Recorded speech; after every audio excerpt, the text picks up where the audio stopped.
గౌరవనీయులు ముఖ్యమంత్రి వర్యులు శ్రీ రేవంత్ రెడ్డి గారు, గౌరవనీయులు శాసన మండలి చైర్మన్ శ్రీ గుత్తా సుఖేందర్ రెడ్డి గారు, గౌరవనీయులు స్పీకర్ శ్రీ గడ్డం ప్రసాద్ కుమార్ గారు, గౌరవ మంత్రివర్యులు, గౌరవ ప్రభుత్వ సలహాదారులు, గౌరవ శాసన మండలి సభ్యులు, శాసనసభ సభ్యులు, అధికారులు, మీడియా మిత్రులు, ఈ కార్యక్రమానికి విచ్చేసిన అశేష ప్రజానీకం మీ అందరికీ స్వాగతం, సుస్వాగతం. ఉగాది పండుగ శుభాకాంక్షలు. దేశంలోనే మరెక్కడా లేని ఒక గొప్ప సంక్షేమ పథకం ప్రారంభానికి ఈరోజు ఉగాది పండుగ రోజున హుజూర్ నగర్ వేదిక కావడం ఎంతో సంతోషకరం. రాష్ట్రంలోని 90,42,000 రేషన్ కార్డుల్లో గల 2,85,00,000 మందికి ఈ రోజు నుండి సన్నబియ్యం రేషన్ షాపుల ద్వారా అందించే కార్యక్రమం మన గౌరవ ముఖ్యమంత్రి వర్యులు, మంత్రివర్యుల చేతుల మీదుగా ప్రారంభించుకోవడం ఒక గొప్ప విషయం. కొత్తగా రేషన్ కార్డులు ఇవ్వాలనే ప్రభుత్వ నిర్ణయానికి అనుగుణంగా కార్డుల కోసం వచ్చిన దరఖాస్తులు పరిశీలనలో ఉన్నాయి. పరిశీలన పూర్తయిన తర్వాత దాదాపు 10 లక్షల కొత్త కార్డులు, 30 లక్షల మంది కొత్త సభ్యులతో రాష్ట్రంలో మొత్తం 1 కోటి రేషన్ కార్డుల్లోని 3 కోట్ల పైగా సభ్యులకు సన్నబియ్యం అందించడం జరుగుతుంది.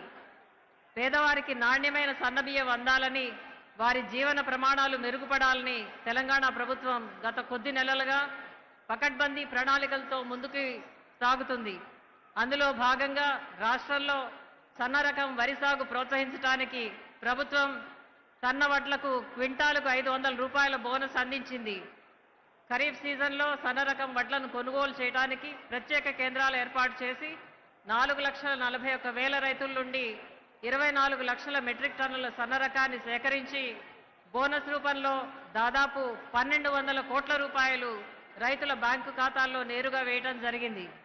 ఇలా సేకరించిన సన్న రకాలను గౌరవ ముఖ్యమంత్రి వర్యులు ఇక్కడ ప్రారంభించిన ఈ పథకం ఈ నెల నుండే రాష్ట్రంలోని అన్ని రేషన్ షాపుల ద్వారా పంపిణీ కోసం చర్యలు తీసుకోవడం జరుగుతుంది.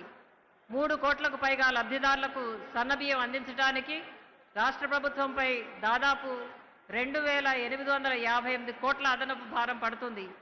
ఈ పథకం అమల్లో ఎంతో శ్రద్ధ వహించిన గౌరవ పౌర శాఖ మార్చులు శ్రీ ఉత్తమ్ కుమార్ రెడ్డి గారికి ప్రత్యేక ధన్యవాదాలు, శుభాకాంక్షలు సార్. ఈ సన్నబియ్యం పంపిణీ వల్ల రేషన్ షాపుల్లో ఇచ్చే సబ్సిడీ బియ్యం పక్కదారి పట్టడం ఆగిపోయి కార్డుదారులు నాణ్యమైన బియ్యాన్ని వాడటం ద్వారా అదనంగా అయ్యే ఖర్చు వారికి ఆదా అవుతుంది. లబ్ధిదారులందరూ సన్న బియ్యాన్ని సద్వినియోగం చేసుకోవాలని కోరుతూ అందరికీ మరొకసారి ఉగాది శుభాకాంక్షలు. జై హింద్.